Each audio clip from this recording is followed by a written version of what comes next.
Oh man, we've got some Just Eat earnings news for you. Let's take a look together.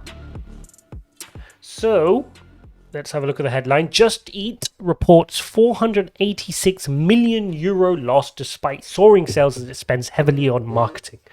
So, Just Eat bosses today insisted the food delivery giant's losses have peaked as it revealed a 486 million first half post-tax loss despite soaring sales. Okay, let's look into this. So the Amsterdam headquartered firm reports revenues up 52%. And by the way, Just Eat they compete with Deliveroo. We made videos on Deliveroo. They compete with they're like DoorDash in the States, but they're much stronger here in Europe. They were around before Uber Eats, so they're a very strong company. So it's interesting to see how they do. Okay, so revenues were up 52% in the 6 months to July compared to. So it's sitting at 2.2 billion versus 1.5 billion pounds. Okay, decent increase despite the pandemic. That's surprising because we were thinking, look, that's going to be your pinnacle, right? Is your H1 2020. How can you beat that if you're a pandemic play? But that's very strong performance on the top line. But it looks like from the headline that they've just spent in promotional marketing and therefore maybe that's not come out at the bottom line. Well, it's not. That's what it's showing. UK orders were up 76% to 135 million orders. They're saying that's double the absolute growth of Deliveroo and Uber Eats. The firm saw triple-digit order growth in London. And I can attest to this because I live in London. You can see Deliveroo have increased their promotion. Just Eat have improved the branding and their appeal. So Deliveroo were the first at this. So when Deliveroo started, they had these students on, in the gig economy, riding around on their bicycles in bright fluorescent green, which is the Deliveroo colours. So they'd be in these jackets and the bags, and Deliveroo would provide exactly like this, and it would be bright green, and that was great promotion and branding. You could just see that the company had presence. So Just Eat, a little late to the game, but now they're doing it, and I can see this on the road. You see this out and about when you're driving around. You see the bright orange, and they're just blatantly copying Deliveroo, but it's got to be done. Like Deliveroo, Just Eat has splashed out on marketing expansion in recent months, including its well-known Euros and ad campaign. Marketing expenses increased by 204%. Okay, see? So you've had your revenue go up by 50%, but you could see that the expenses have increased by 200%. That is massive, okay? So that's 3x'd from just under 100 million to nearly 300 million euros there, okay?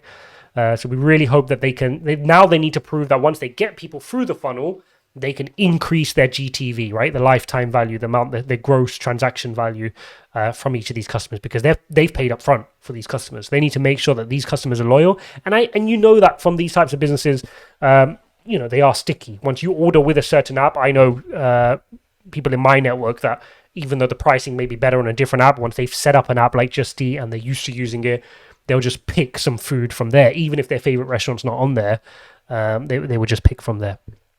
Okay, the company now has shares in New York, Amsterdam, and London. Yes, Just Eat is currently facing challenges in its key German market. In the US, Grubhub was up 27% to 134 million orders in the first half.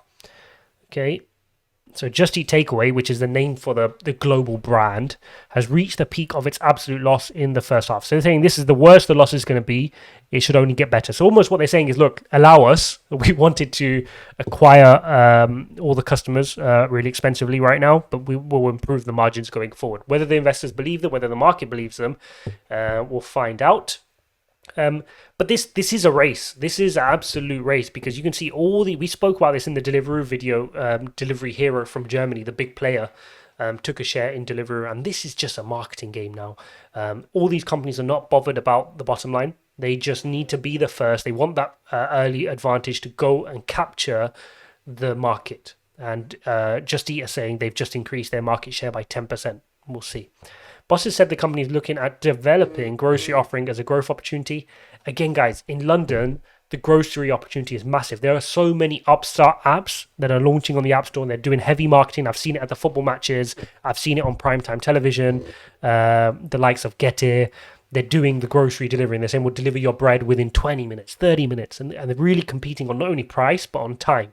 So it's a really interesting space, and these incumbents who are doing the food and restaurant business are also trying to get into that space. So Just Eat are trying to do grocery, they're trying to do your restaurant takeaways, and they're trying to do your coffee as well. So they're saying, look, once we've got the logistics set up, why can't we do all of it? And that's a sensible thing to do. No different to how Uber went into Uber Eats and tried to cover that once they had the logistics mapped out.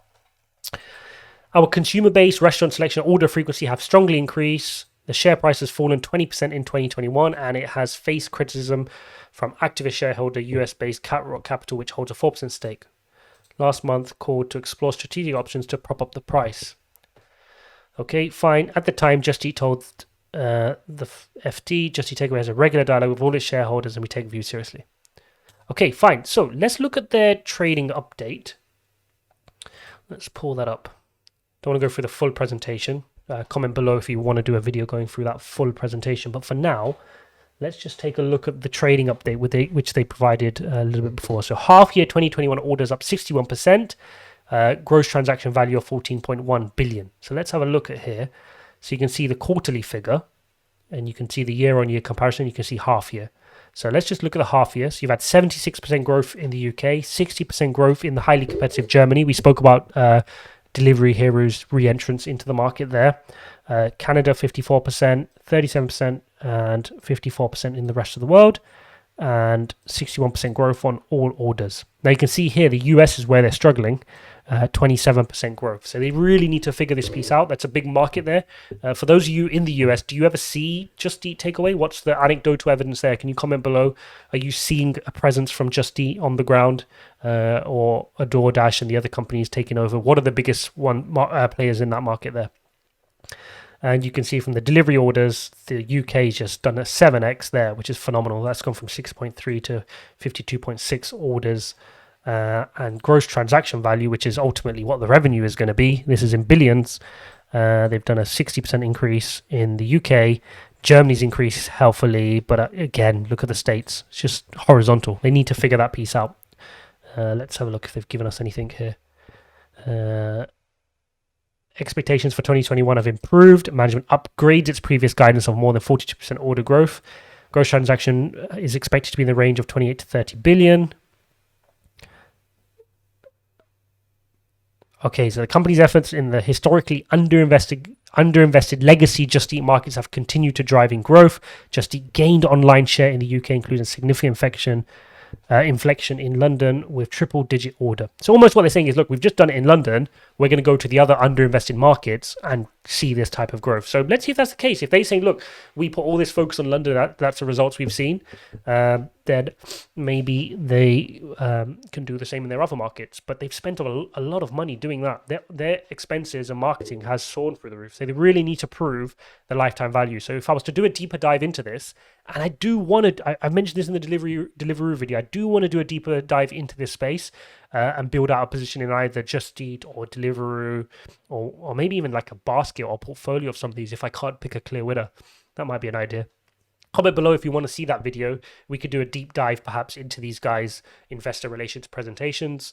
Because one thing I'd want to understand is the lifetime value. What's the cost of acquiring a customer, and how much do they get on the back end after that? Because that's, they've grown revenue, but at the expense of 3xing their spend. So there you have it, guys, an update on the Just Eat earnings. We'll see you in the next one.